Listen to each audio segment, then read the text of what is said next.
तो ये 24 metre road क्या है? सरकार ने नए सेक्टर्स जो गुड़गांव के बसाए हैं, और गुड़गांव में आपने देखा होगा कि इंडस्ट्रियल एरिया के साथ साथ रेजिडेंशियल एरिया भी बहुत ज़्यादा तेज़ी से ग्रो कर रहा है। कि हम उम्मीद सरकार से ही कर सकते हैं प्राइमरी लेवल पे कि सरकार ही इस समस्या का समाधान करे। कैसे हमें मतलब मिलता है कि किसकी वजह से ये दिक्कतें आ रही है? सरकार ने ये करोड़ों रुपए का टैक्स हमारे से लिया। टीडीआर क्या होता है? टीडीआर का मतलब होता है transferable development rights. Residential area ज़्यादा बेटर है या इंडस्ट्रियल एरिया? सरकार ने इंडस्ट्रियल एरिया पे तो काफी ज्यादा काम किया है। गवर्नमेंट ने सबसे अच्छा काम किसके लिए करा है? नोएडा में सरकार ने एक काम अच्छा किया कि सड़कों की कमी की वजह से कितनों की डेथ भी हो रही है। 54 p.m. This is what the police statement that we have got. लोगों ने तो उम्मीद ही छोड़ दी है कि इन प्रॉब्लम्स का समाधान कभी होगा। सो हेलो एवरीवन, मेरा नाम है आयुष और मैं हूं टॉक विद फील का फाउंडर। जैसा कि आप सभी लोग जानते हैं, हमारे इस पॉडकास्ट में काफ़ी तरह के लोग आए। हमारे इस पॉडकास्ट में एस्ट्रोलॉजर आए, न्यूमरोलॉजर आए, बिजनेसमैन आए, एंटरप्रेन्योर्स आए। लेकिन जब एक रियल स्टोरी, एक रियल चीज़ सिखा के जाती है तो हमें बहुत ही ज़्यादा अच्छा लगता है। तो आज मैं जिनसे मिलवाने वाला हूं उनका नाम है बजरंग जी, एंड वो रियल एस्टेट में बहुत ज़्यादा काम करते हैं। उनके पास काफ़ी ज़्यादा एक्सपीरियंस है अबाउट कौन से प्लॉट लेने चाहिए, कौन से नहीं। आज हम बात करने वाले हैं गुड़गांव की सड़कों के बारे में, गुड़गांव के सेक्टर्स के बारे में, गुड़गांव के अपार्टमेंट्स के बारे में, गुड़गांव के रेजिडेंशियल के बारे में और इंडस्ट्रियल के बारे में। सो आज हम टीडीआर सर्टिफिकेट्स पे बात करेंगे कि हम कैसे यूज़ कर सकते हैं। और सर इस पॉडकास्ट में बहुत सारी ऐसी बातें बताने वाले हैं जिसके बारे में हम सबको एटलीस्ट पता होना ज़रूरी है, क्योंकि हम अगर कोई लैंड को खरीद रहे हैं तो। So let's invite mister Bajrang Jain. Sir कैसे हैं आप? बढ़िया सर, बढ़िया। आप बताओ कैसे हो? मैं बहुत अच्छा हूँ सर। कैसा लग रहा है हमारे पॉडकास्ट स्टूडियो में आकर? बढ़िया, आनंद आ रहा है। सो आज सर हम बहुत अहम मुद्दे पे बात करने वाले हैं, जिसका नाम है गुड़गांव की सड़कें। और गुड़गांव में आपने देखा होगा कि इंडस्ट्रियल एरिया के साथ साथ रेजिडेंशियल एरिया भी बहुत ज़्यादा तेज़ी से ग्रो कर रहा है। लेकिन अगर मैं बात करूं वहाँ की सड़कों की, तो कहीं ना कहीं वो बहुत ही ख़राब होती जा रही हैं और लोगों को रास्ते पता नहीं चल रहे, सेक्टर अलग अलग कटे हुए हैं, बहुत सारी दिक्कतें हैं। तो अगर मैं इस पे थोड़ा जानना चाहूँ आपसे कि कैसी हैं सड़कें वहाँ की, क्या है, क्या प्रॉब्लम्स हैं, तो थोड़ा सा बताइए हमें। हाँ आयुष्मान जी, आपने गुड़गांव के बारे में एक बहुत ही दर्द भरी बात पूछी है। सरकार ने पिछले 25 सालों में यहाँ सड़कों के लिए काफ़ी सारी प्लानिंग की, नए नए सेक्टर काटे, पर इन सेक्टर में बहुत सारी खामियां रह गई। और स्पेशली ये खामियां जो थी रोड के लेवल पे ज़्यादा थी, और रोड के लेवल पे ज़्यादा होने की वजह से बाकी एमिनिटीज़ पे भी इसका फ़र्क पड़ा। तो इनमें स्पेशली सरकार ने जो प्लानिंग की कि सिटी के अंदर नेशनल हाईवे होते हैं, उस नेशनल हाईवे के किनारे जो होते हैं सर्विस रोड होते हैं। सर्विस रोड के बाद जो अंदर सेक्टर होते हैं, उन सेक्टर के लिए सेक्टर डिवाइडिंग, दो सेक्टरों के बीच में जो रोड होती है उसको सेक्टर डिवाइडिंग रोड बोलते हैं, जो जनरली 75 मीटर, 90 मीटर, 60 मीटर इतनी वाइड होती है। और उन सेक्टर रोड से जो आगे जो सोसाइटी तक रोड जाती है उनको इंटरनल रोड्स बोलते हैं। उनकी चौड़ाई 18 मीटर, 24 मीटर, 32 मीटर जैसे सरकार ने डिफाइन की है। और ये रोडें जो है, इंटरनल रोड्स जो है, वो रियली पूरे गुड़गांव के लिए बहुत इम्पोर्टेंट है। नए सेक्टर्स के लिए इनकी इम्पोर्टेंस इतनी ज़्यादा है कि इनके नहीं होने से नए सेक्टर्स में आना जाना बहुत मुश्किल हो रहा है। तो सरकार की जो प्लानिंग थी, क्या उस पे वो उतरे हैं, मतलब खड़े, या फिर उसमें भी प्रॉब्लम्स आई हैं? हाँ, सरकार ने 24 मीटर रोड की प्लानिंग तो बहुत अच्छे से की थी, पर वो प्लानिंग के अंदर बहुत सारी खामियां रह गई। आज मैं आपको उन्हीं खामियों के बारे में और उन्हीं चैलेंजेस के बारे में बताऊंगा। लेकिन जो खामियां सर रह गई उसकी रिस्पॉन्सिबिलिटी कौन लेता है? क्योंकि कहीं ना कहीं मतलब हमारी उम्मीद तो हमें तो सरकार दिखती है ना, कि सामने जो बना रहा है, जो देख रहा है, वो किसकी गलती की वजह से खराब हुआ है? हाँ, ये भी एक क्वेश्चन तो बहुत बड़ा है कि इसकी रिस्पॉन्सिबिलिटी किसकी है। बट ये आज की डेट में कोर्ट में जो है, इसका कोर्ट के अंदर इनकी सुनवाई चल रही है। बहुत सारे बिल्डर्स, रेजिडेंट्स सरकार के खिलाफ, बिल्डर्स के खिलाफ भी गए हुए हैं, पर इनका अभी कोई फाइनल फैसला नहीं आया है।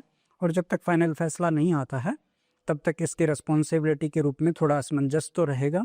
पर फिर भी मैं ये कहूँगा कि प्लानिंग का काम सरकार का था, एग्जीक्यूशन का काम सरकार का था। एग्जीक्यूशन करने में जो चैलेंजेस आ रहे थे उनको निपटाने की रिस्पॉन्सिबिलिटी भी सरकार की थी। तो ये सब करके हम दिखते हैं कि हम उम्मीद सरकार से ही कर सकते हैं प्राइमरी लेवल पे कि सरकार ही इस समस्या का समाधान करे। बट बजरंग जी, आप देखते होंगे कि गुड़गांव में जो सड़कें कटी हैं और जो जिसकी वजह से लोगों को पता नहीं कहाँ कहाँ गलियों से निकलना पड़ रहा है, क्या क्या तकलीफें झेलनी पड़ रही हैं। और आजकल तो आप वैसे ही देख रहे होंगे कि सड़कों की कमी की वजह से कितनों की डेथ भी हो रही है। आपने न्यूज़ में देखा होगा कि कभी कोई हाईवे गलत बन जाता है ना? कभी कुछ हो जाता है। तो ये चीज़ कौन देख रहा है और कौन ज़िम्मेदार नागरिक है जो देख रहे हैं? हाँ, आयुष्मान जी, आपने जो ये तो सही कहा कि सड़कें नहीं होने की वजह से बहुत सारी प्रॉब्लम्स है। प्रॉब्लम्स भी ऐसी है कि मतलब जिसको डिस्क्राइब करना और किस लेवल की प्रॉब्लम्स है, लोगों ने तो उम्मीद ही छोड़ दी है कि इन प्रॉब्लम्स का समाधान कभी होगा। प्रॉब्लम्स में ऐसा है कि जब प्लानिंग में कमी हुई तो प्रॉब्लम्स बढ़ती गई।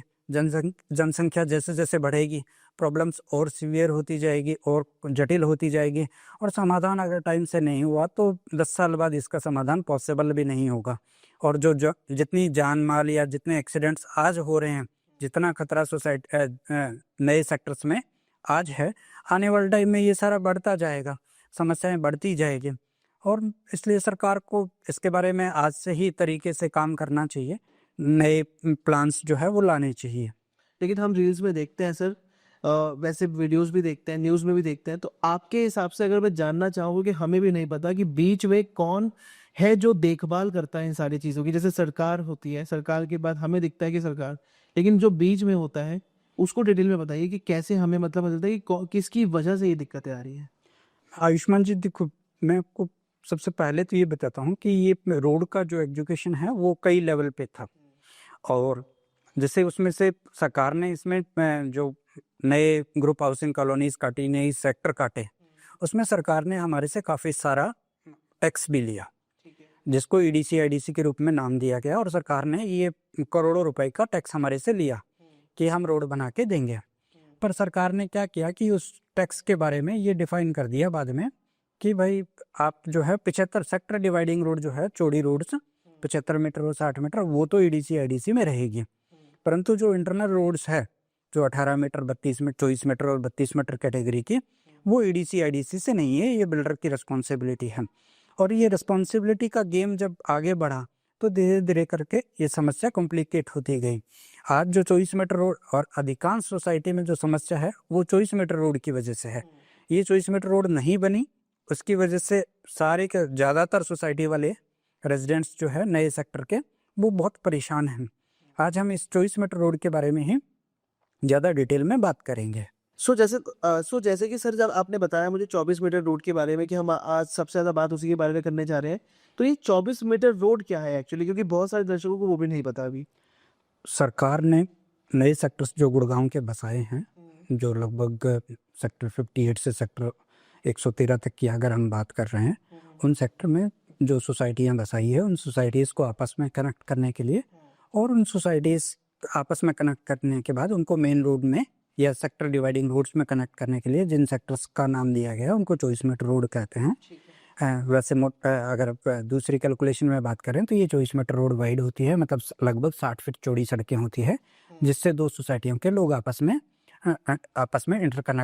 कनेक्टेड रहते हैं। ये सरकार को इनको बनाने के लिए सारी रिस्पॉन्सिबिलिटी जो है वो मास्टर प्लान के अकॉर्डिंग फ्री ऑफ कॉस्ट में डाल रखी है कि इसका सरकार इन रोड को बनाने के लिए सरकार को 1 रुपए का भी खर्चा ना करना पड़े, और सरकार ये रोडें अपने आप बनती जाए। सरकार ने ऐसा सपना ले रखा है कि धीरे धीरे करके 1, 2, 3, 5, 10, 20 साल में ये रोडें अपने आप बनती जाएगी। हम लाइसेंस देते जाएंगे नए नए बिल्डर्स को, नए नए प्लॉट्स के ऊपर, और ये रोडें अपने आप बनती जाएगी, आपस में कनेक्ट होती जाएगी, और एक दिन ऐसा आएगा जब पूरे सेक्टर में रोडें होंगी। परंतु सच्चाई ये है कि पूरे सेक्टर में सपोज 1000 स्क्वायर फीट, 1000 एकड़ का एक सेक्टर है। अब सरकार लाइसेंस देती है लगभग 400 एकड़ को।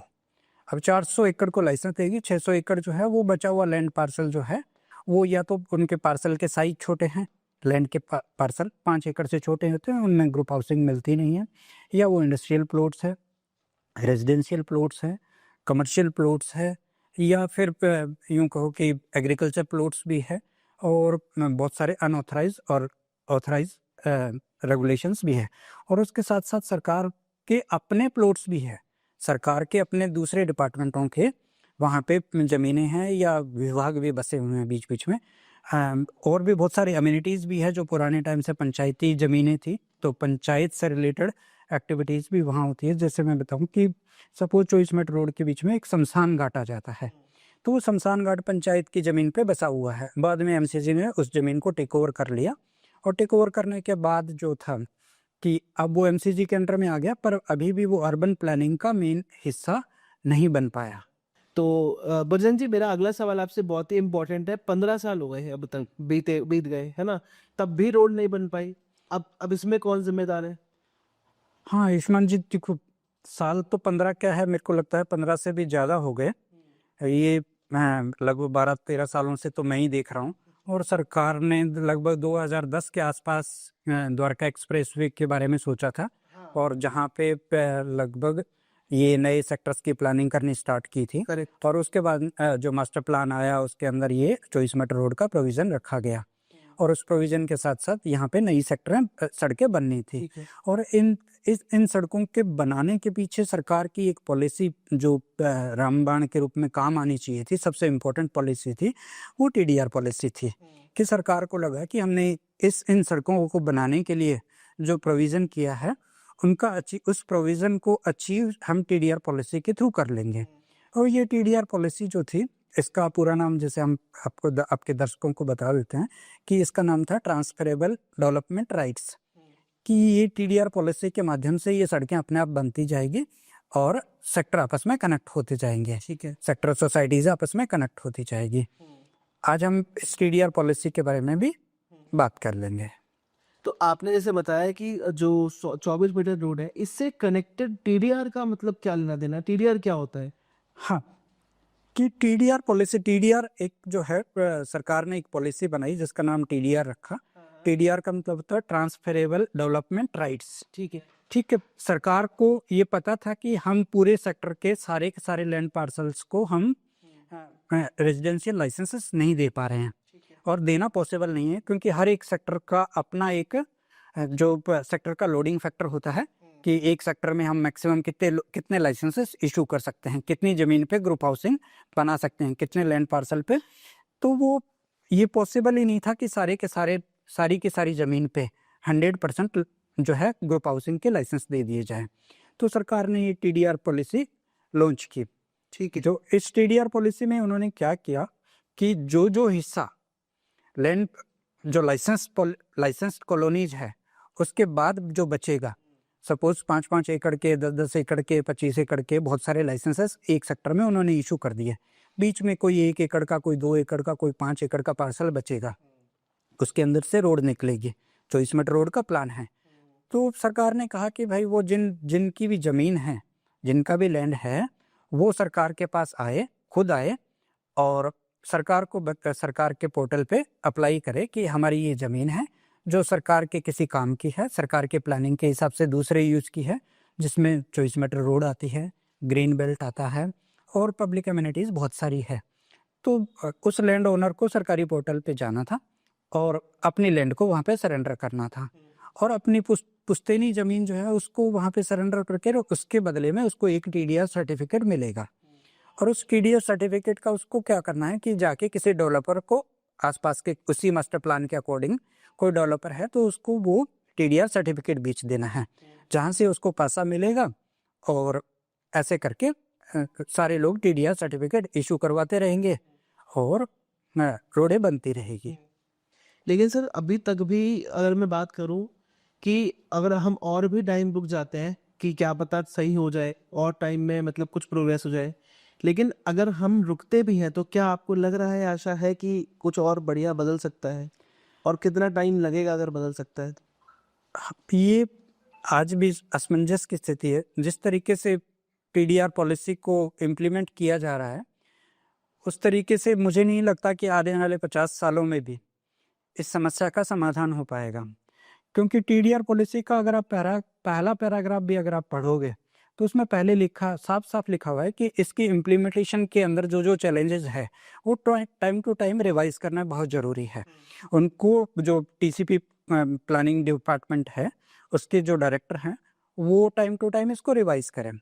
अगर पिछले 10 सालों की बात करो, 15 सालों की बात करो, तो शायद इसमें 1 या 2 अमेंडमेंट्स आए हैं, और वो अमेंडमेंट्स आज तक भी इतने कैपेबल नहीं हैं कि इस समस्या का समाधान कर सके। मेरा अगला सवाल बहुत इंपॉर्टेंट ये भी है कि गुड़गांव में जैसा कि आप देखते हैं आजकल बहुत ही सेक्टर्स में इंडस्ट्रियल एरिया की तरफ तो बहुत ही ज़्यादा धूल मिट्टी रोड खराब है, रेजिडेंशियल एरिया अब बनने स्टार्ट हो गए हैं। ये फर्क रेजिडेंशियल एरिया ज़्यादा बेटर है या इंडस्ट्रियल एरिया? आपके हिसाब से किस में सरकार ने ज़्यादा ध्यान दिया है? सरकार ने इंडस्ट्रियल एरिया पे तो काफ़ी ज़्यादा काम किया है। सरकार जब इंडस्ट्री आईएमटी काटती है तो पूरी की पूरी लैंड एक्वायर कर लेती है ठीक है। और उसके बाद वहाँ पे रोड, पानी कनेक्शन, सीवर, सारी बेसिक अम्यूनिटी जो होती है वो पहले से ही बना के देती है और बाद में बचे हुए प्लॉट के साइज भी खुद इक्वल प्रॉपर प्रोपोर्शन में काटती है रेजिडेंशियल और इंडस्ट्रियल में। और उसके बाद वो एक फिक्स साइज के प्लॉट्स होते हैं, उनकी नीलामी करके सरकार इंडस्ट्रीज को बेच देती है। परंतु रेजिडेंशियल में सरकार ऐसा नहीं कर रही है। सरकार जो हरियाणा सरकार स्पेशली है, हरियाणा सरकार की जो पॉलिसी है अर्बन डेवलपमेंट में कि कोई भी सेक्टर काटती है तो उसमें कि वो कोई लैंड एक्वायर नहीं करती। जिसके पास जो लैंड अवेलेबल है वो किसी डेवलपर के साथ मिक्स करके या अपना अलग से कोई प्रोजेक्ट लॉन्च करना चाहता है तो सरकार को लाइसेंस के लिए अप्लाई करे। सरकार की अगर क्राइटेरिया फिक्स होती है, मैच होती है, तो वो उसमें लाइसेंस उसको मिल जाता है। परंतु सारे के सारे लैंड पार्सल्स जो कभी भी लाइसेंस के लिए एलिजिबल नहीं होते हैं, तो इस केस में पब्लिक एमिनिटीज़ का आना, रोड्स का आना और ग्रीन बेल्ट का बनना, पार्क्स का बनना, ये बहुत ही मुश्किल काम है। आपके हिसाब से गुड़गांव भी बहुत विकसित है? अगर जैसे टर्म्स ऑफ इंडस्ट्रियल एरिया की बात करूँ, मैं रेजिडेंशियल की बात करूँ, बहुत बहुत अच्छी अच्छी सोसाइटीज़ बन रही हैं वहाँ पे, इतने सारे प्रोजेक्ट्स आ रहे हैं और नोएडा भी बहुत अच्छे लेवल पे मतलब ग्रो हो रहा है। तो अगर मैं आपसे पूछूं अगर कि आपके हिसाब से आप क्या सजेस्ट करते हैं गवर्नमेंट ने सबसे अच्छा काम किसके लिए करा है, नोएडा और गुड़गांव, तो क्या नहीं किया? नोएडा में सरकार ने एक काम अच्छा किया कि जो भी रेजिडेंशियल जो सेक्टर्स काटे उन सारे सेक्टर्स में सरकार ने पहले ही अपनी लैंड एक्वायर कर ली। उसके बाद आप प्रॉपर रोड्स बनाई गई, प्रॉपर अम्यूनिटीज़ दी गई और ये सारी रिस्पॉन्सिबिलिटी सरकार ने खुद ने ली। और उसके बाद आपके साथ साथ में पैरेलल में रेजिडेंशियल जो लाइसेंस इश्यू किए गए तो वहाँ पे सोसाइटियाँ बनी और उनके लिए जब तक सोसाइटियाँ बन के तैयार हुई 5-6-7 सालों में, तब तक वहाँ पे प्रॉपर रोड्स वगैरह कनेक्टिविटी अपने आप आ गई, सारी अम्यूनिटीज़ भी आ गई, पानी बिजली का कनेक्शन सब चीज़ें आ गई। परंतु गुड़गांव में ऐसा नहीं हुआ। गुड़गांव में सरकार ने क्योंकि कॉलोनियाँ काटी पर जो रोड का इंफ्रास्ट्रक्चर जो बनना था वो नहीं बनाया। जब रोड ही नहीं आई तो उसी रोड के साथ साथ ही आपको वाटर का ड्रेनेज आना था, ड्रिंकिंग वाटर की सप्लाई आनी थी, पावर की सप्लाई जो बिजली का जो केबल जाना है, जो ट्रांसफार्मर लगने हैं, पावर प्लांट्स लगने हैं, वो जो पावर हाउसेस लगने हैं, वो सारे उसी रोड के अकॉर्डिंग ही आने जाने थे। तो वो बेसिक लाइफ लाइन थी। तो वो सरकार में अभी भी हरियाणा में मिसिंग है। सर एक और चीज़ मैं आपसे पूछूंगा कि जब एक इंसान अपना खुद का घर लेता है रेजिडेंशियल एरिया में तो उसका एक सपना होता है इतने पैसे लगाने के बाद भी कि उसको सारी चीज़ें, सारी फैसिलिटीज, सारी सब कुछ अच्छे से मिले। लेकिन जब वो वहाँ पहुँचता है और वो देखता है उसके आसपास सरकार ने एक अच्छा सोच के लिया है लेकिन सरकार ने कुछ काम ही नहीं करा है या करा है तो ढंग से नहीं करा है, तो वहाँ पे एज एन अगर कोई डीलर भी है तो वहाँ पे उसकी जिम्मेदारी ये है या फिर सरकार की ज़्यादा जिम्मेदारी है, लेकिन उसका क्या दोष जिसने घर लिया है? तो इस चीज़ को कैसे देखेंगे आप? देखो, जिसने घर खरीदा है उसने तो सरकार के मास्टर प्लान के हिसाब से एक सपना पाला। सरकार ने जो जो मांगा उससे, जितने वैरायटी के टैक्स मांगे, सरकार को उसने सब पे कर दिए। ईडीसी आईडीसी सब पे कर दिया और सब सरकार के ऊपर ही भरोसा कर सकता है। डेवलपर फिर भी झूठ बोल सकता है, झूठे सच्चे वादे कर सकता है, परंतु हर कोई ये चाहता है कि अगर सरकार बोल रही है तो शायद तक सच्ची बोल रही होगी। सरकार के प्लान को तो आपको मतलब अल्टीमेटली किसी न किसी पे तो आपको ट्रस्ट करना ही होगा। तो मास्टर प्लान जब सरकार बना देती है, सरकारी डिपार्टमेंट के अधिकारी इतना होमवर्क करके बनाते हैं, तो लोगों ने उसी पे ट्रस्ट किया और वो इस ट्रस्ट की वजह से ही आज सारी समस्याएं पैदा हो गई है। तो बजरंग जी, मेरा अगला सवाल आपसे ये है कि 24 मीटर रोड में टीडीआर पॉलिसी क्या है, मतलब उससे कैसे कनेक्टेड है ये? हाँ आयुष्मान जी, ये जो टीडीआर पॉलिसी है ये 24 मीटर रोड बनाने के लिए ही स्पेशली जो 24 मीटर रोड या पब्लिक यूटिलिटी जो नए सेक्टर्स में लानी थी उसके लिए ही लॉन्च की गई थी। 2015 में इसको बेसिकली लॉन्च किया गया था। उसके बाद 16 में इसमें कुछ अमेंडमेंट्स और हुए थे। 2021 में भी फिर और अमेंडमेंट हुए और सरकार ने इसमें प्रोविज़न रखा कि ये एक पॉलिसी जो TDR पॉलिसी है, इसमें टाइम टू टाइम अमेंडमेंट की रिक्वायरमेंट है, जिसको TCP डिपार्टमेंट के जो डायरेक्टर होते हैं वो टाइम टू टाइम रिव्यू करेंगे और फिर उसके हिसाब से इसमें जो भी रिक्वायर्ड मॉडिफिकेशन होगा, अमेंडमेंट होगा, वो करेंगे और इसका इम्प्लीमेंटेशन इंश्योर करेंगे, ताकि इस ग्राउंड पे जो जो चीज़ें आनी हैं इस पॉलिसी के थ्रू इसका जो यूज हो सके वो इंश्योर होता रहे। और पर इसमें जो इसके बारे में मैं थोड़ा सा TDR पॉलिसी के बारे में और बता दूं आपको कि इसमें ये होता क्या है। TDR पॉलिसी में क्या होता है कि जो बहुत सारे सेक्टर्स नए जो बने हैं उन सेक्टर में जो लाइसेंस्ड लैंड होती है उसके अलावा अनलाइसेंस्ड लैंड बहुत सारी है।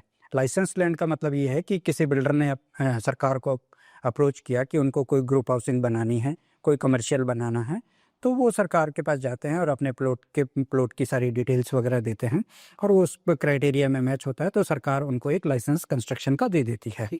परंतु बहुत सारे ऐसे प्लॉट्स हैं जो लाइसेंस लैंड के अंतर्गत नहीं आते हैं। वो छोटे साइज के प्लॉट्स हो सकते हैं, एग्रीकल्चर लैंड हो सकती है, इंडस्ट्रियल लैंड हो सकती है, और या कोई गवर्नमेंट की अपनी लैंड हो सकती है, रेवेन्यू लैंड हो सकती है सरकार की। तो उन बहुत सारी वैरायटी के लैंड जो छोटे छोटे पार्सल्स सेक्टर्स के बीच में बचे हुए हैं, तो उन सारे पार्सल्स पे सरकार ने अपनी एक प्लानिंग करते वक्त तो ये मार्क तो कर दिया कि भाई यहाँ से रोड निकलेगी, यहाँ पे ग्रीन पार्क बनेगा, यहाँ पे आपका पावर हाउस बनेगा, यहाँ पे आपका कोई स्पेशल स्पेस जोन बनेगा, यहाँ पे पार्किंग के लिए स्पेशल अलॉटमेंट होगा, यहाँ पे हॉस्पिटल बनेगा। ऐसे बहुत सारी छोटी छोटी चीज़ें सरकार ने मार्क की। और उसमें से सबसे ज़्यादा इम्पोर्टेंट जो पार्ट था वो एक ग्रीन बेल्ट था और दूसरा था की रोड, इंटरनल रोड्स। तो वो 24 मीटर रोड जिसको बोलते हैं वो इस TDR पॉलिसी के थ्रू ही अचीव होनी थी। और इस पॉलिसी में सरकार ने जो प्रोविज़न किया कि जिसके भी वो छोटे छोटे प्लॉट बचे हुए हैं जहाँ पे कोई लाइसेंस नहीं मिल रहा है, वो सरकार के पोर्टल पे जाए।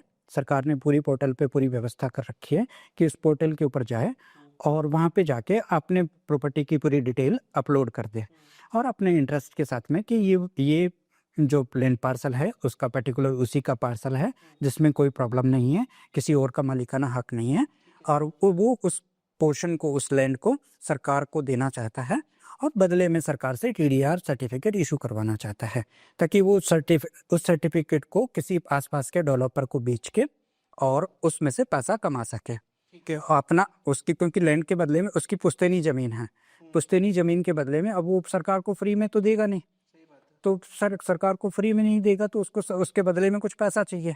तो सरकार ने वो पैसा कितना देना है, कैसा देना है, उसका एक पूरा प्रोविज़न बना रखा है। जनरली मैंने जहाँ तक ये पॉलिसी को देखा है तो उसमें जो सर्किल रेट होता है उससे 1.5 से 2 गुना देने का प्रोविज़न है इस पॉलिसी में ज़्यादा। सर्किल रेट सपोज कि 1 एकड़ का 10 करोड़ रुपए आ रहा है, तो सरकार उस लैंड को अगर कोई सरेंडर करता है तो 20 करोड़ रुपए जो है देने को तैयार है। 20 करोड़, 1 करोड़ से 10 करोड़ के 20 करोड़। 10 करोड़ के 20। अगर लैंड 1 एकड़ का लैंड सरकारी सर्किल रेट 10 करोड़ रुपए आ रहा है तो सरकार उसका मैक्सिमम दुगुना दे सकती है, तो 20 करोड़ देने को तैयार है। और यूज के हिसाब से उसमें डिफाइंड है कि 15 करोड़ भी दे सकती है, 17 करोड़ भी दे सकती है, 20 करोड़ भी दे सकती है वो, हाँ, पर वो डबल देगी। ये जो सरकार का जो प्रोविज़न है डबल देने का, इसमें ये जो है प्रोविज़न ये अभी तक उस उम्मीदों पे खरा नहीं उतरा है, क्योंकि आज की डेट में जो नेशनल प्रोजेक्ट आ रहे हैं, चाहे मेट्रो आ रहा हो, नेशनल हाईवे आ रहे हो, उन सब में सरकार आपको डबल के बजाय 4 गुना कंपनसेशन देती है सर्किल रेट से, मार्केट रेट से, सर्किल रेट से भी नहीं, मार्केट रेट से 4 गुना ज़्यादा कंपनसेशन देती है। तो जिसका भी सरकार जो नेशनल प्रोजेक्ट के लिए लैंड आती है तो वहाँ पे वो सरेंडर कर देता है, क्योंकि उसको अच्छा खासा मुनाफा दिख रहा होता है, कंपनसेशन की क्वांटिटी काफ़ी अच्छी होती है, तो जिसकी ज़मीन होती है उसको डिसीजन लेना आसान हो जाता है। ये स्टेट लेवल के जो प्रोजेक्ट हैं और उनमें ये चैलेंज है कि ये कंपनसेशन उस लेवल का नहीं है, तो कोई भी अपने आप वॉलंटरी जाके अपनी ज़मीन को सरकार के किसी यूज के लिए, पब्लिक यूटिलिटी के लिए कोई भी देना पसंद नहीं करता है। दूसरा, नेशनल हाईवे के जितने भी प्रोजेक्ट होते हैं नेशनल जो भी इंटरेस्ट के प्रोजेक्ट होते हैं उसमें सरकार का ये है कि अगर सरकार ने ये डिसाइड कर दिया कि यहाँ पे कोई नेशनल इंटरेस्ट का प्रोजेक्ट निकल रहा है तो जिसकी भी ज़मीन है उसको कंपलसरीली सरेंडर करनी पड़ेगी। सरकार का जो भी उसके लिए प्रोविज़न दिया गया है, प्रावधान किया गया है कि इतना फंड मिलेगा, इतना पैसा मिलेगा, वो उसका बेनिफिट ले और उस ज़मीन को कंपलसरीली सरकार को दे देता है। परंतु ये जो स्टेट के इंटरेस्ट के प्रोजेक्ट हैं इनमें सरकार का कोई भी ऐसा कंपलसरी या मैंडेटरी प्रोविज़न नहीं है। ये सारे के सारे वॉलंटरी रखे हुए हैं। जब ये वॉलंटरी रखे हुए हैं तो मेरी पुश्तैनी ज़मीन है, मुझे पैसे की ज़रूरत नहीं है, तो मैं सरकार के पास क्यों जाऊंगा, और वो भी आधे पर्दे रेट में देने के लिए। उससे ज़्यादा रेट में तो मुझे मार्केट में बिक रहा, सही बात। तो मैं क्यों दूँ? तो मेरे पास कोई ऑप्शन ही नहीं बचता। तो ना मैं सरकार के पास जा रहा हूँ, ना मैं अपनी ज़मीन का यूज़ कर पा रहा हूँ, और ज़मीन ऐसी की ऐसी पड़ी रहती है और समस्याओं के साथ लोग जूझते रहते हैं। तो ना तो वहाँ पे इस वजह से आज तक रोडें बनी, ना वहाँ पे कोई पब्लिक अमेनिटीज़ के कोई गार्डन, पार्क वगैरह ये कुछ आए। तो इन सारे समाधान को ध्यान में रखते हुए जो सरकार ने टीडीआर पॉलिसी बनाई, तो उसमें टाइम टू टाइम अमेंडमेंट होना ज़रूरी था। और वो पिछले अगर 10-15 सालों की बात करूं तो जिस लेवल पे अमेंडमेंट होने चाहिए थे वो आज तक नहीं हुए। और इसमें भी एक बड़ी बात और है कि जो अमेंडमेंट करने का टाइम है वो आज तक डिसाइड नहीं है कि ये 6 महीने में अमेंडमेंट होना चाहिए, साल में होना चाहिए, या 5 साल में होना चाहिए। किसकी जिम्मेदारी, कौन देखता है? और ये टीसीपी डिपार्टमेंट के जो डायरेक्टर है वो इसको रिव्यू करते हैं। और रिव्यू करने की रिस्पॉन्सिबिलिटी उन्हीं के पास है कि भाई जो उन्होंने पॉलिसी बनाई है वो मतलब इम्प्लीमेंट हो रही है कि नहीं, सक्सेसफुली वर्क कर रही है नहीं कर रही। और अगर मैं देखूं तो अभी पिछले 2021 में रिव्यू हुआ था, उसमें कोई माइनर सा अमेंडमेंट आया और उसके बाद से उसका कोई भी सक्सेसफुल अभी तक रिजल्ट नहीं आया है। और अब मुझे नहीं लगता है कि सरकार आगे भी इसके बारे में कोई इतना जल्दी प्लान कर रही है। तो मेरा सरकार से है कि एक तो ये जो पॉलिसी है इसको रिव्यू करने का जो टाइम फ्रेम है वो फिक्स किया जाए कि हर 6 महीने के अंदर एक बार इस पॉलिसी को रिव्यू किया जाए और इसकी प्रोग्रेस चेक की जाए। इसके साथ साथ मैं आपको एक चीज़ और बताना चाहता हूँ कि ये जो टीडीआर पॉलिसी है, इस पॉलिसी में सरकार ने जो लैंड एक्वायर करने के लिए, सरेंडर करने के लिए लोगों को जो रिक्वेस्ट की है या लोगों को ये इसका लाभ देने का तरीका बताया है कि भाई आपकी लैंड है, आप सरकार के पोर्टल पे जाओ और उस पोर्टल पे आप अपनी लैंड को सरेंडर कर दो, आपको टीडीआर सर्टिफिकेट इशू होगा, आप उस टीडीआर सर्टिफिकेट को जाके बिल्डर को बेच दीजिए और बिल्डर आपको पैसा दे देगा। इसमें भी बहुत बड़ी समस्याएं हैं। इसमें 2 लेवल की समस्याएं आ रही है। पहली कि जिसको भी टीडीआर सर्टिफिकेट लेना है वो अगर अपना लैंड का पार्सल का डिटेल लेके सरकारी पोर्टल पे अपलोड करता है कि मुझे टीडीआर सर्टिफिकेट इशू कर दीजिए, तो सरकार उसका जो है वो लैंड पार्सल तब तक नहीं लेगी जब तक सरकार उसको कैलकुलेट करेगी कि भाई वो आसपास के जितनी उस पार्सल को खरीदने के बाद उस एरिया की समस्या का समाधान होगा या नहीं होगा। और उस एरिया में सपोज कि 15 लोगों की ज़मीन आ रही है, 15 लोगों में से 10 लोग इंटरेस्टेड ही नहीं है, तो जो 5 इंटरेस्टेड है वो भी टीडीआर का फ़ायदा नहीं ले पाएंगे। अब 15 के 15 लोगों को बिना सरकार की ऐसी जो पॉलिसी है इसके अकॉर्डिंग 15 के 15 लोगों को राजी करना पॉसिबल ही नहीं है। सरकार ने प्रोविज़न कर रखा है कि कम से कम 70% लोग जो है जो इस पॉलिसी के अकॉर्डिंग अपनी लैंड सरेंडर करें तो हम उनकी लैंड एक्वायर कर लेंगे और उनको टीडीआर सर्टिफिकेट इशू कर देंगे। फिर बची हुई जो 30% ज़मीन जो बचेगी उसको सरकार फोर्सफुली एक्वायर कर सकती है। परंतु अब ये समस्या ये है कि भाई वो इतने जो 70% लोग जो है वो कब सरेंडर करेंगे और कब, मुमकिन भी नहीं लग रहा मुझे तो। हाँ, तो ये मुमकिन है नहीं। तो इसलिए सरकार को इसमें एक अमेंडमेंट करने की जो ज़रूरत है कि जो भी बंदा आ रहा है टीडीआर सर्टिफिकेट के लिए अप्लाई कर रहा है, चाहे वो अकेला ही आ रहा है, एक छोटा पार्सल ही लेके आ रहा है, तो उसको इमीडिएट उसका टीडीआर जो है इशू, उसके लिए कोई ये जो कैलकुलेशन करना कि वो फिजिबल है या नहीं है, कि सारे लोग आए नहीं आए, बाकी लोगों पे उसकी डिपेंडेंसी नहीं रखनी चाहिए। उसका इंडिविजुअल का इंटरेस्ट था, उसको उसकी ज़मीन ले ली जाए और उसको उसके बदले में दे दिया जाए। तो ये एक इसमें, और दूसरा इसमें एक और चीज़ इम्पोर्टेंट है, जो लैंड बैक आप बाय कर रहे हो, जो सरकार इसको लेना चाहती है टीडीआर पॉलिसी के अकॉर्डिंग में, तो उसमें एक बड़ा चेंज है कि वो सरकार सिर्फ उस सपोज एक 5 एकड़ का प्लॉट है, 5 एकड़ के प्लॉट में से डायगोनल आपका 60 फीट का एक रास्ता सरकारी जमीन के रूप में 24 मीटर रोड के रूप में आपका बीच में आ रहा है। तो सरकार कहेगी कि वो बीच का पोर्शन ही हम टीडीआर सर्टिफिकेट के लिए लेंगे। अब 5 एकड़ की जमीन में से अगर आप बीच में से 60 फीट वाइड एक रास्ता काट दोगे तो वो पूरा प्लॉट 5 एकड़ का खराब हो गया। अब उसका 5 एकड़ का प्लॉट सपोज 50 करोड़ का है, आपने उसके बदले में छोटा सा रास्ता लिया और उसके बदले में उसको कंपनसेशन 5 करोड़ दिया। सही बात तो 5 करोड़ दिया तो वो कभी भी सरेंडर कर ही नहीं पाएगा। नहीं पाएगा। तो इस केस में सरकार ने कोई प्रोविजन कर ही नहीं रखा कि भाई इस चीज पे कानून नहीं है। इस पे कोई अभी कोई प्रोविजन है ही नहीं कि बचा हुआ लैंड पार्सल का वो क्या करेगा जब उसका प्लॉट पूरा खराब कर दिया। उसके लिए या तो रीअलाइनमेंट की जरूरत होती है रोड के, तो उस पे काम किया जाए कि ऐसे जो पार्सल आ रहे हैं या जो छोटे पॉकेट बच गए हैं उनको कोई डिफरेंट एमिनिटीज के लिए डिफरेंट यूज के लिए लाइसेंस दिया जाए। जरूरी नहीं है कि ग्रुप हाउसिंग के लिए लाइसेंस दिया जाए। सपोज वहाँ पे पार्किंग के लिए कमर्शियल पार्किंग्स डेवलप करने के लिए आप स्पेस को यूज करने का प्रोविजन कर दीजिए। छोटे होटल्स के लिए प्रोविजन कर दीजिए। अगर सर अल्टीमेटली तो नुकसान तो है ही ना बायर का। हाँ, बायर तो हर एंगल पे परेशान है। लेकिन इसके लिए सरकार को मतलब आप कैसे सही रास्ता देंगे, क्योंकि मतलब मुझे नहीं लगता कि पार्किंग और ये फिक्स हो लेते रहे। सरकार ने अब एक बहुत बड़ी गलती तो कर ली है कि जिस टाइम सेक्टर काटने थे उसी टाइम सारे के सारे लैंड पार्सल्स को एक्वायर करना था और फिर बिल्डर्स को रोड सारी डेवलप करके और फिर बिल्डर्स को हैंड ओवर करना था ताकि वो अपने रेजिडेंशियल प्लॉट्स को प्रॉपरली डेवलप कर पाए, लाइसेंस कॉलोनीज को अच्छे से डेवलप कर पाए और सेक्टर जिस तरीके से होना चाहिए था वैसा सेक्टर निकल के आए। लेकिन अगर सर किसी को नहीं देनी है अपनी जमीन, उसके लिए भी कुछ है? उसके लिए कुछ नहीं है। उसके लिए सरकार ने कहा है कि भाई वॉलंटरी सिस्टम है ये हमारा, आप हमारे पास आइए और अपनी जमीन को वॉलंटरी सरेंडर कर दीजिए। आप फ्री में देना चाहो तो फ्री में रोड बना दीजिए। भाई ऐसा कौन सा मूर्ख आदमी होगा जो अपनी जमीन पे फ्री में रोड बना के सरकार को दे देगा। उसकी अगर वहाँ पे फैक्ट्री है तो उससे उसको लाखों रुपए की रेवेन्यू आ रहा है, उसका घर चल रहा है उससे। वो अपनी जमीन को उस फैक्ट्री को उसको सिर्फ सरकार तो कहती है कि भाई फैक्ट्री आ रही है आप फैक्ट्री का जमीन का रेट ले लो, पर उसका परमानेंट रेवेन्यू लॉस हो रहा है, जीवन की कमाई जा रही है उसकी। अब वो नई लोकेशन पे जाएगा, सरकार उसके लिए कोई प्रोविजन नहीं करी कि फैक्ट्री के बदले में उसको फैक्ट्री दे दी जाए। कोई नया इंडस्ट्रियल टाउनशिप कट रहा है उसके बदले में उसी कंपनसेशन के साथ प्लानिंग करके उसको नए इंडस्ट्रियल बेल्ट में नई फैक्ट्री अलोकेट कर दी जाए और वो जमीन सरकार अपने कब्जे में ले ले। सरकार ये भी नहीं करना चाहती। तो ये टीडीआर पॉलिसी जो है इसको कुल मिला के सरकार ने काफ़ी कॉम्प्लिकेटेड बना दिया है।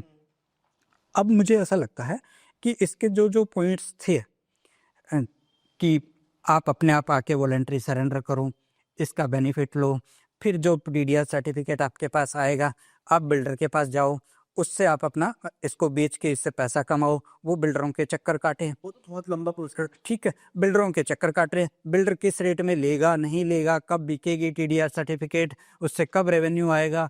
तो ये मतलब काफ़ी कॉम्प्लिकेटेड सिस्टम हो गया है। सर जैसे कि मैंने आपके मुंह से काफ़ी सारी चीज़ें टीडीआर के बारे में जानी, तो मेरा सवाल इससे यही आता है कि सरकार को इसके सॉल्यूशन के बेस पे क्या कौन से ऐसे अमेंडमेंट है वो लाने चाहिए ताकि थोड़ी राहत मिले, थोड़ी सी चीज़ों को मतलब समझकर सही करी जाए। टीडीआर पॉलिसी में जैसा सरकार खुद ही मानती है कि भाई इसमें टाइम टू टाइम अमेंडमेंट की ज़रूरत है और वो डायरेक्टर टीसीपी डिपार्टमेंट के डायरेक्टर को इसको अमेंडमेंट करने के लिए नए नए प्रोविजंस लाने की टाइम ज़रूरत है। वैसे तो सरकार अपने लेवल पे बहुत कुछ कर रही होगी, परंतु ग्राउंड पे मुझे कुछ नहीं दिख रहा है। तो मेरा सरकार से कुछ सजेशंस जो है वो मैं 1-2 सजेशंस जो इम्पोर्टेंट है वो मैं सरकार तक अपना ज़रूर पहुंचाना चाहूँगा कि ये अगर सजेशंस सरकार मान ले या इस तरीके के सजेशंस, इसके अल्टरनेट सजेशंस पे सरकार थोड़ा काम करे तो बहुत सारे लाखों लोगों को इसका फ़ायदा मिल सकता है। टीडीआर सर्टिफिकेट में सबसे पहला जो है सजेशन ये है कि आपको लैंड बैंक जो है किसी का जो पार्सल सरेंडर करना है कि अगर किसी की 5 एकड़ ज़मीन आ रही है तो वो पूरी की पूरी 5 एकड़ को उसका बेनिफिट दिया जाए और वो पूरी की पूरी 5 एकड़ सरकार अपने कब्जे में ले ले। उसको कैसे यूज करना वो सरकार डिसाइड करे, बचे हुए टुकड़ा करके सामने वाले के पास न रहने दे।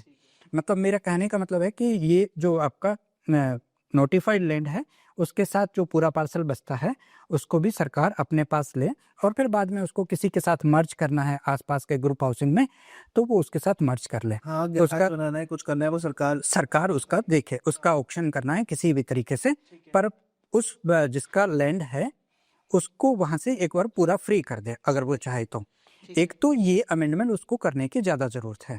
दूसरा अमेंडमेंट ये है कि टीडीआर पॉलिसी में जो है लैंड का एक्विजिशन जो है वो कंपलसरी करने की जरूरत है। वॉलेंटरी सरेंडर से कभी भी समस्याओं का समाधान नहीं होगा। कंपलसरी जब तक नहीं होगा, लैंड आपकी पब्लिक यूटिलिटी के लिए लैंड आ रही है, कोई पब्लिक यूज के लिए लैंड आ रही है, 24 मीटर रोड के लिए आ रही है सपोज, तो ये आप सरकार को कंपलसरीली मैंडेटरी करना होगा कि वो आए और टीडीआर पॉलिसी में सरेंडर करे और अपना बेनिफिट ले। तीसरा जो ज़्यादा इम्पोर्टेंट है कि अब उसने सरेंडर भी कर दिया तो एक टीडीआर जो सर्टिफिकेट इशू होता है उसकी मिनिमम गारंटी इशू की जाए कि कुछ तो बिल्डर से कि भाई बिल्डर उससे नीचे अमाउंट पे उसको खरीद नहीं सकता है, इतना पैसा तो कम से कम दे। एक जो सपोज लैंड की वैल्यू है 50 करोड़ रुपए, तो उस टीडीआर की वैल्यू भी कुछ मतलब कमर्शियल वैल्यू सरकार डिसाइड करे कि अगर वो टीडीआर सर्टिफिकेट उसका 2 साल नहीं बिकता है, कोई भी बिल्डर एग्री नहीं होता है तो और उसकी जमीन तो चली गई, तो उसके बदले में उसको हो गया। हाँ, तो अब उसको उसके बदले में कुछ पैसा तो मिलना चाहिए। सही बात है। तो वो सरकार एक उसकी मिनिमम गारंटी वैल्यू भी डिसाइड करे कि भाई अगर बिल्डर नहीं लेता है तो आप हमारे पास ये सर्टिफिकेट जमा करा दीजिए, सरकार आपको उतना पैसा दे देगी। अब इसके बाद भी एक और इम्पोर्टेंट जो चीज़ है टीडीआर पॉलिसी में, टीडीआर पॉलिसी की जो ज़्यादा इम्पोर्टेंट चीज़ है कि टीडीआर पॉलिसी में जो रेट का कैलकुलेशन है कंपनसेशन का, वो इसको नेशनल प्रोजेक्ट के लेवल पे कंपनसेशन दिया जाना जरूरी है। जब तक आप ये 1.5 गुना 2 गुना सर्किल रेट से प्रोविजन रखोगे तब तक कोई भी पर्सन अपनी पुश्तैनी जमीन को सरकार को सरेंडर नहीं करेगा, और जब नहीं कर पाएगा तो ये समस्याएं ऐसी की ऐसी सालों से चली आ रही है और 25 साल हो गए, आगे वाले 25-50 साल भी ये समस्या का समाधान नहीं होगा। और ये अल्टीमेटली ये पॉलिसी खुद ही जो एक रामबाण इलाज की तरह आई थी, वो जिसमें अमेंडमेंट आए थे, जिस पॉलिसी पे इतना वर्क किया गया सरकार ने, वो खुद ही एक बीमारी की तरह नए सेक्टर्स के साथ जुड़ी हुई है और ये बीमारी की तरह आगे बढ़ती रहेगी।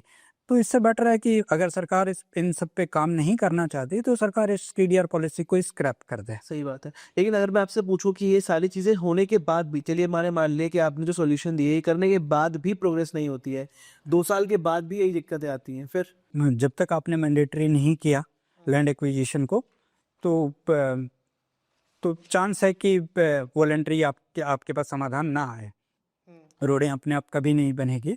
मैंडेटरी नहीं हुआ, आपने मैंडेटरी कर दिया, फिर भी कोर्ट केस वगैरह की भी उलझनें आ सकती है। तो उस केस में सरकार को सिंपल है कि ये टीडीआर पॉलिसी जो पुराने सेक्टर के लिए एप्लीकेबल है, जो अभी रिसेंटली नए, वैसे तो नए सेक्टर कह सकते हैं, पुराने नहीं कहना चाहिए, पर मेरा कहने का मतलब ये है कि जो सेक्टर अभी लॉन्च हो चुके हैं, जिनके लाइसेंसेस दिए जा चुके हैं, उन सेक्टर के लिए इस पुरानी पॉलिसी को स्क्रैप कर देना चाहिए। और इन पुराने सेक्टर्स में जो अम्यूनिटीज़ ड्यू रह गई है, सब रोड रह गए हैं, गार्डन्स रह गए हैं, पार्क्स रह गए हैं और कॉमन स्पेस रह गया है, ये जो अम्यूनिटीज़ जो चीज़ें मिसिंग है वहाँ पे, जो रोड लैंड एक्वायर होने की वजह से नहीं बन पाए, लैंड एक्वायर टाइम पे नहीं हुए या अभी तक नहीं हो पा रहे हैं, तो सरकार को ये टीडीआर पॉलिसी को स्क्रैप करना चाहिए और ये स्टेट रिस्पॉन्सिबिलिटी सरकार को मान लेनी चाहिए। और स्टेट रिस्पॉन्सिबिलिटी के, क्योंकि अब ये सरकार की जिम्मेवारी है। जिन लोगों ने घर खरीदना है उन्होंने घर खरीद लिया है, जिन लोगों ने टैक्स देना है उन्होंने अपना टैक्स दे दिया है, बिल्डर ने अपना लाइसेंस लेना है वो ले लिया है, जो कुछ करना है वो हो चुका है। अब जो बचा हुआ लैंड है वो अम्यूनिटीज़ का पार्ट है और वो सरकार को उसकी जिम्मेवारी अपने कंधे पे ले लेनी चाहिए और कंधे पे लेके, और सरकार को इसके लिए स्पेशल प्रोविज़न कर देना चाहिए, स्पेशल कमेटियां बना देनी चाहिए, लैंड एक्विजिशन की को स्पेशल एम्पावर्ड कमेटी को हैंड ओवर कर देना चाहिए कि ताकि वो इन बचे हुए सेक्टर में से इमीडिएट लैंड एक्वायर करें और स्टेट रिस्पॉन्सिबिलिटी के तौर पे इन सारी अम्यूनिटीज़ को, इन सारी फैसिलिटीज़ को खुद डेवलप करे और एक अच्छा एग्जाम्पल सेट करे कि ये एक गलती हुई थी जिसको आज हमने सुधार कर लिया है। अगर मैं आपसे पूछूं कि आखिर में सरकार, हरियाणा सरकार से आप कुछ कहना चाहें तो क्या कहेंगे उनसे? सरकार देखो, अभी हरियाणा सरकार जो काम कर रही है इस पर्टिकुलर प्लानिंग में, तो उसमें डिपार्टमेंट लेवल तक काफ़ी इन्वॉल्व है, पर डिपार्टमेंट के पास जो टीडीआर पॉलिसी के अलावा कोई और इसका समाधान नहीं है। वो समाधान भी इसलिए नहीं है क्योंकि जितनी लैंड है उसकी कॉस्ट करोड़ों में है। मेरे को लगता है कि ये 10,000 करोड़ से ज़्यादा की लैंड एक्वायर करने की रिक्वायरमेंट है, और इतना पैसा सरकार नहीं लगाना चाहेगी। इतना सरकार और डिपार्टमेंट का कोई भी अधिकारी जो है उसमें इतना इतना पोटेंशियल ही नहीं है कि वो चीफ मिनिस्टर को कहे कि भाई हमने एक गलती कर ली हमारे पूर्वजों ने, और उस गलती को सुधारने के लिए 5-10 हज़ार करोड़ रुपए आप खर्च कर दो। तो अब डिपार्टमेंट के अधिकारी ऐसा प्रपोजल ही नहीं लेके जाएंगे जिसमें पैसा खर्च हो। सही बात है। तो पैसा खर्च को बचाने के लिए अब अधिकारी तो डरे जा रहे हैं। वो जो प्लान बना रहे हैं, छोटे मोटे पॉलिसी में अमेंडमेंट किए जा रहे हैं या करने का प्रोविजन रखते हैं, उससे समस्या का समाधान तो होने वाला नहीं है। समस्या का समाधान का ये कि इस समस्या को हरियाणा के चीफ मिनिस्टर को खुद को इसको अपने कंट्रोल में लेना चाहिए, और इसकी जो भी पहले टीडीआर पॉलिसी के थ्रू, उसके अमेंडमेंट के थ्रू इसकी रेगुलर मॉनिटरिंग की जानी चाहिए कि इसकी कितनी प्रोग्रेस हो रही है, और उस प्रोग्रेस के बेस पे जो स्टेप्स लिए जा सकते हैं, बजट में स्पेशल प्रोविज़न करना है कि हर साल इसमें 100 करोड़ रुपए हम खर्च करेंगे, छोटा छोटा लैंड बैंक हम एक्वायर करेंगे, एटलीस्ट एक सेक्टर में 1-1 करोड़ बनती जाए। कुछ चाहे किसी को प्लॉट का कंपनसेशन देना पड़े, किसी को प्लॉट के बदले में प्लॉट देना पड़े, सरकारी अगर कोई लैंड है वहाँ पे तो उसको भी अल्टरनेट सरकारी डिपार्टमेंट का, सपोज दूसरे डिपार्टमेंट का है कि किसी एमसीजी की लैंड है, अब आप प्लानिंग डिपार्टमेंट को वो लैंड चाहिए, तो एमसीजी को उसके बदले में दूसरी लैंड दे देनी चाहिए और प्लानिंग डिपार्टमेंट को वो लैंड अपने कब्जे में ले लेनी चाहिए। तो ये सारे प्रोविजन थोड़े थोड़े सरकार को करने होंगे, तब जाके इस समस्या का समाधान होगा। तो बजरंग जी, मेरा अगला सवाल आपसे ये है कि क्या टीडीआर सर्टिफिकेट को स्प्लिट करके यूज किया जा सकता है? टीडीआर सर्टिफिकेट जो सरकार की किसी के पास बहुत बड़ा प्लॉट है और उसके बदले में उसको एक काफ़ी बड़ी अमाउंट का टीडीआर सर्टिफिकेट मिला है, तो सरकार का वो किसी बिल्डर को देना चाहता है, और पर वो उस बिल्डर के पास इतना प्रोविजन ही नहीं है, स्कोप ही नहीं है कि उस बड़े टीडीआर सर्टिफिकेट की वैल्यू को यूज किया जाए। तो सरकार ने उसमें प्रोविजन कर रखा है कि 50 स्क्वायर मीटर तक का आप जो है नया कारपेट एरिया डेवलप करने में उसमें 50-50 के स्लॉट में आप उसको एरिया को यूज कर सकते हो। तो जितना उसके मतलब ऐसे ब्लॉक्स में उसको यूज कर सकते हो। तो इसमें तो सरकार ने काफ़ी सुविधा दी हुई है कि टीडीआर इशू अगर हो जाता है वो बिल्डर को टुकड़ों में भी बेच सकता है। तो मेरा अगला सवाल आपसे यह है कि क्या सरकारी प्लॉट या पब्लिक रोड के लिए टीडीआर सर्टिफिकेट लिया जा सकता है? हम बात कर रहे थे कि अगर कोई सरकारी प्लॉट है और जो पब्लिक यूज़ के लिए, पब्लिक के अल्टरनेट यूज़ के लिए जो पहले से कोई यूज़ सरकारी प्लॉट है, ऑफ कोर्स सरकार का किसी पब्लिक यूज़ में ही आ रहा होगा, परंतु अब सरकार का प्लान अलग है कि पहले सब कुछ शमशान घाट के रूप में वो ज़मीन यूज़ हो रही थी, अब सरकार को वहाँ से मोड़ निकालनी है, और वो सरकार के प्लानिंग डिपार्टमेंट के पास उस प्लॉट का कब्जा नहीं है, किसी दूसरे डिपार्टमेंट के पास कब्जा है। तो उस केस में क्या दूसरा डिपार्टमेंट ये कंपलसरी है कि वो आके सरेंडर करे? अगर ऐसा है तो अब तक सरेंडर क्यों नहीं किया?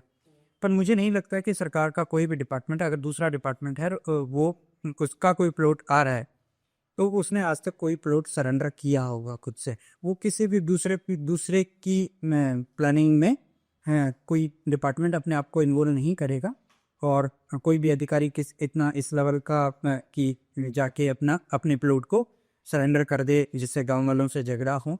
तो सरकार को उसके बदले में सिंपल प्रोविजन था कि अगर सरकार का कोई प्लॉट है तो उस प्लॉट के बदले में दूसरा उसी डिपार्टमेंट को उसी मास्टर प्लान के अकॉर्डिंग में आसपास में कोई दूसरा प्लॉट एक्वायर करके खरीद के दे दिया जाए। तो मेरा अगला सवाल आपसे ये है कि क्या टीडीआर को एग्जिस्टिंग बिल्डिंग में एडिशनल कंस्ट्रक्शन के लिए यूज किया जा सकता है? टीडीआर का जो प्रोविजन है उसमें अगर किसी के पास टीडीआर सर्टिफिकेट है और वो उसको किसी ऐसे डेवलपर को बेचना चाहता है जहाँ पे पहले से उसने अपना लाइसेंस लेके कुछ बिल्डिंग बना रखी है और उसमें वो कुछ एक्स्ट्रा कंस्ट्रक्शन करना चाहता है, तो उस केस में टीडीआर सर्टिफिकेट को वो यूज़ करके एक्स्ट्रा कंस्ट्रक्शन किया जा सकता है। सरकार उसके लिए उसके कुछ सरकार के कुछ नॉर्म्स बने हुए हैं, कुछ रूल्स बने हुए हैं एक तो कि एग्जिस्टिंग अलॉटी जो होते हैं उस बिल्डिंग के, उन पहले से जिन लोगों ने वहाँ पे फ्लैट खरीद रखा है उन लोगों से एनओसी लेनी ज़रूरी है एडिशनल कंस्ट्रक्शन करने के लिए। अगर वो सारे लोग उससे एग्री होते हैं कि यहाँ पे कुछ एक्स्ट्रा बनने की वजह से उनको भी फ़ायदा हो रहा है और वो राज़ी हैं, तो सरकार इस पे कंसिडर करके एग्जिस्टिंग बिल्डिंग में भी एक्स्ट्रा कंस्ट्रक्शन के लिए परमिशन दे देती है।